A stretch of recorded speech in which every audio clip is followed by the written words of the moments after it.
This morning, I got a call from one of my daughters in the UK. Last year, I did some consultation and spiritual work for her. She did the acceptance ritual to be part of the water religion.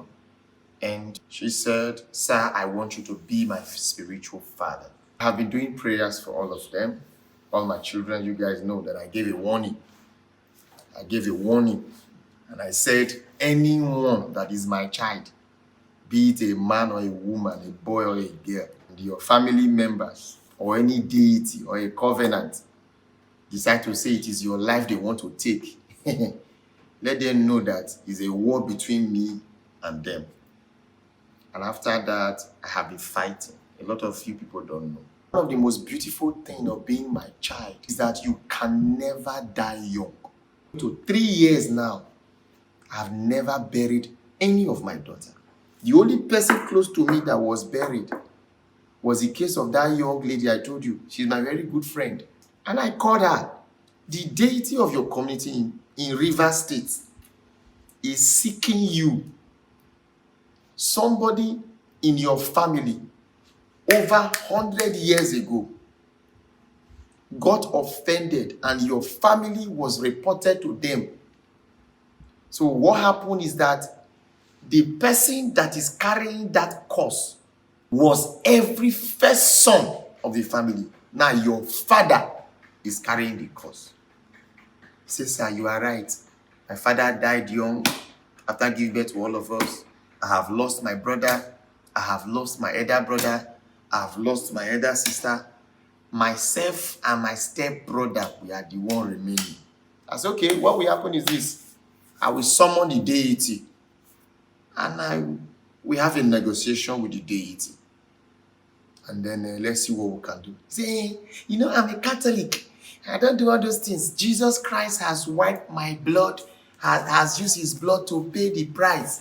So, okay, Jesus was there when that man was entering the covenant. He did not wipe it. Your father died. Your father was a Christian. Your brothers and sisters, they all died. I was literally disturbing this person. But until June last year, on my way to Asaba, then later Port Harcourt, she called me. "I had a dream." "What is the dream?" "I dreamt that both of us, we went to," he says, "Sir, I dreamt that myself and you, we were in my village. And that deity of that village, very powerful deity, now drew you inside the water. You drowned." And people were shouting. I was shouting, "Please help him." That was how you drowned, and I did not see you, and I woke up. I said, "Yeah, but I'm a god." He said, "Yes, gods. I know gods can kill gods. They can fight gods. But it's not me. It was you. They just turned the dream around so that you'll be worried for me because I'm going to Port Harcourt." I say, "It's you. Come, let's do this thing. Or would you want to follow me to Port Harcourt?" He said, "In the time impromptu, this, that." I said, "No, wahala. When I come back, let me tell you something. When juju won't buy you, say they don't report you for juju, or you are to fulfill a covenant whereby a deity has to take you off, or when somebody wants to buy you, they are planned that your buy has come. There are two things spiritually they will touch in your life. Number one, they touch your memory. Number two, they make sure that your connection with whoever powerful enough to savor that covenant and save you, both of you never get in touch until they take you. Literally, they will mess up every possibility that will lead to your salvation." And that was what happened. I forgot we were supposed to meet. About 1 month later, I said, "This girl, I call her." And I called the number, did not go, this, that. And I went to where she stays. Said, "This girl died 1 month ago." I calculated the time. I told her when I came back from Port Harcourt, it only took 1 week. The following week, she died. How did she die? They said she went to a party, came back. After coming back, he said, "My belly, they pay me." As they won't rush and go hospital, he died along the line. He said, "But guess what? Every single mortuary rejected her body. They had to rushly take her to mainland and bury her. I don't think it was even a deep grave. But guess what?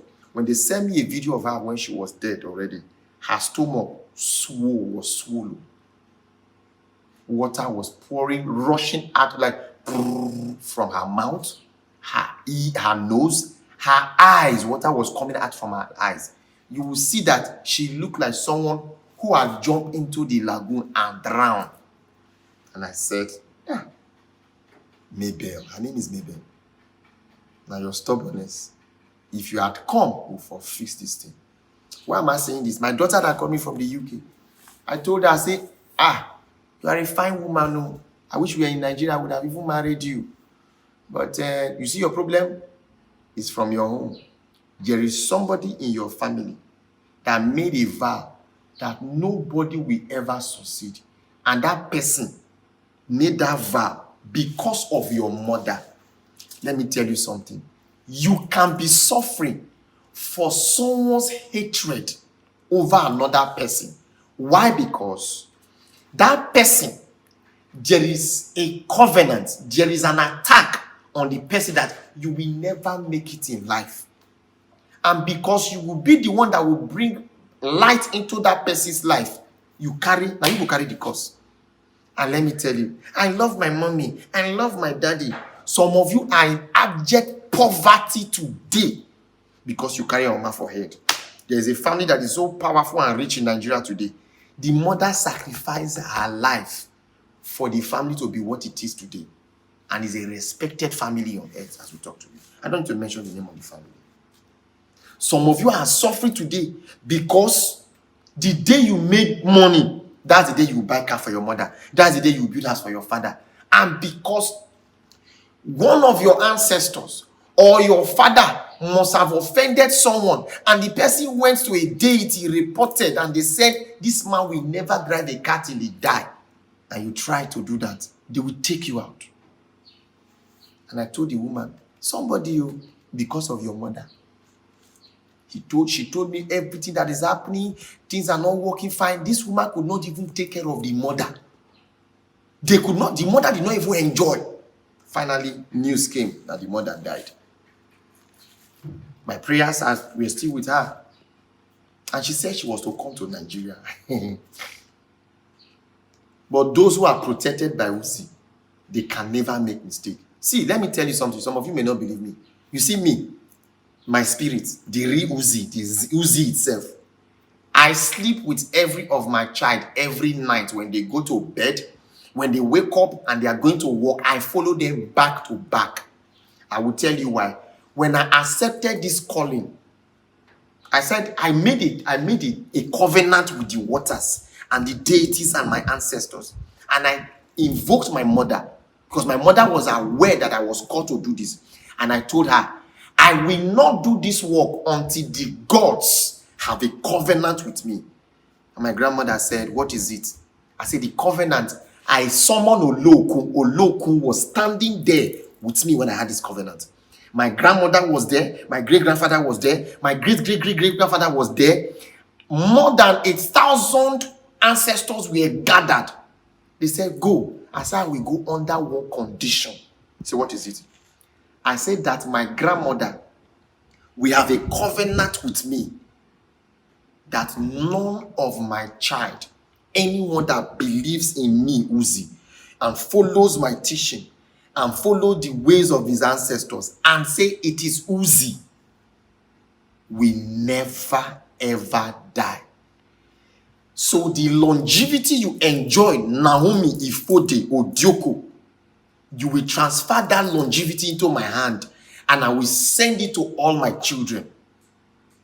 It was entered, and my grandmother transferred the longevity into me. I remember my members there, I poured it into them. And at any time you enter the acceptance ritual to become a watered, or you start following the ways of your ancestors according to the teaching, you share from that longevity. The covenant is this: instead of any of my child to die, let those around him or her that are evil, let them die. I know what I'm saying. I know what I'm saying. A lot of my children have recorded people that died around them. What that happened was Glory. He came, she came. The moment we were done with sacrifice, waiting they collect from her for many years was restored immediately. He said, please, oh. He said, what happened? He said, somebody brought one rickety car. He said, what happened? He said, the person, he dream for night. He said, he get one man The man wear white, blood staining body with cutlass, they pursue him. And that was exactly how I looked the day, the morning we did, the night we did the ritual. Blood was all over my body, and the knife of the goat we offered. I say, you get luck. To cut the whole story short, the lady called me this morning. She said, sir, my brother said he was going home to give my grandmother a befitting burial. I said, but I'm not going. Lord Uzih, I am not going. He has said, I am not going, I am not going. I told her, why did you tell your brother to come and meet me before going? So I told my brother, can you go to the temple, meet God Uzih before you go home for the burial? You know what the man said? He said, no worry. I get very powerful babalawo for Benin. Very strong one. That one day my back. He went to meet the babalawo. They fortified him. And he went for the burial. He did one of the most powerful, recognized burial in that area. According to me, say he gave the mother a befitting burial. 3 days later, sat down, pressing his phone. It's long. Rushed to the hospital. Died. The boy died. So what did the babalawo do wrong? What the babalawo did wrong was because the babalawo did not go to school.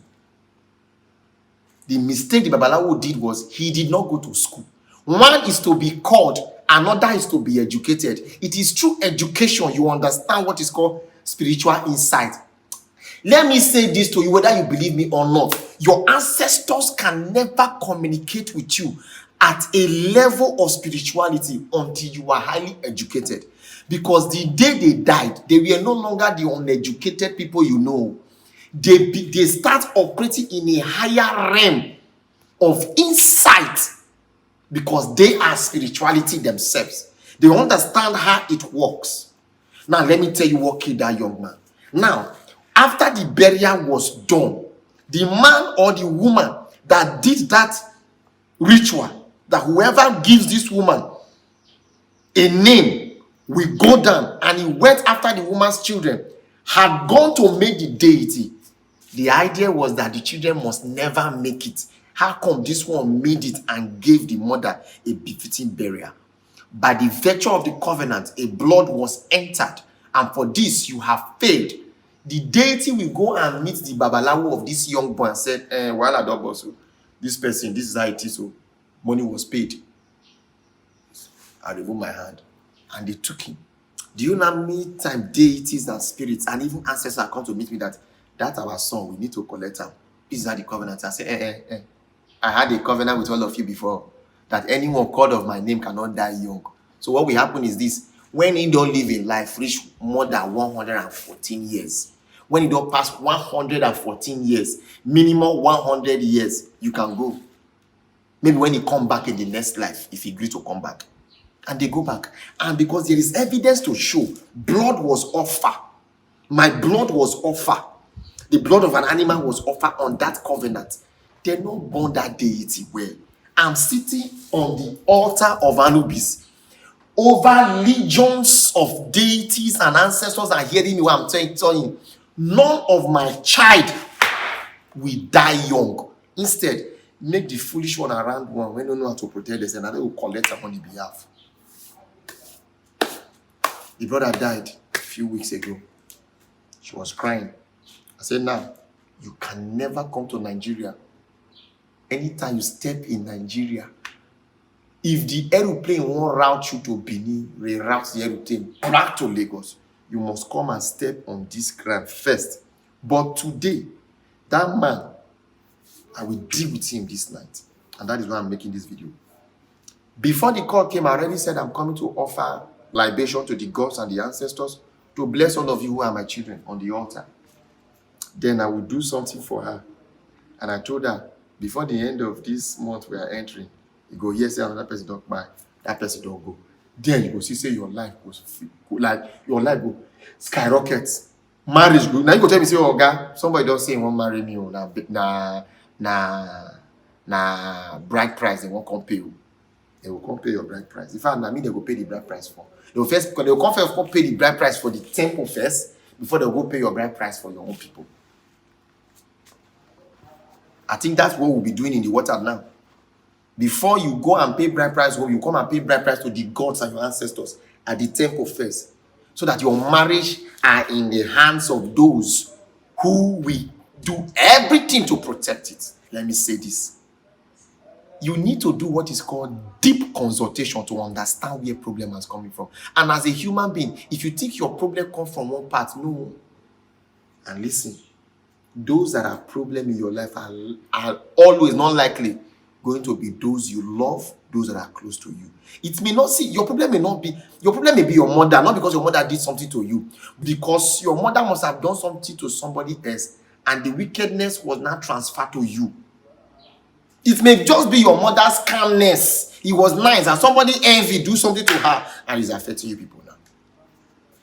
Be careful. Let's go to the altar.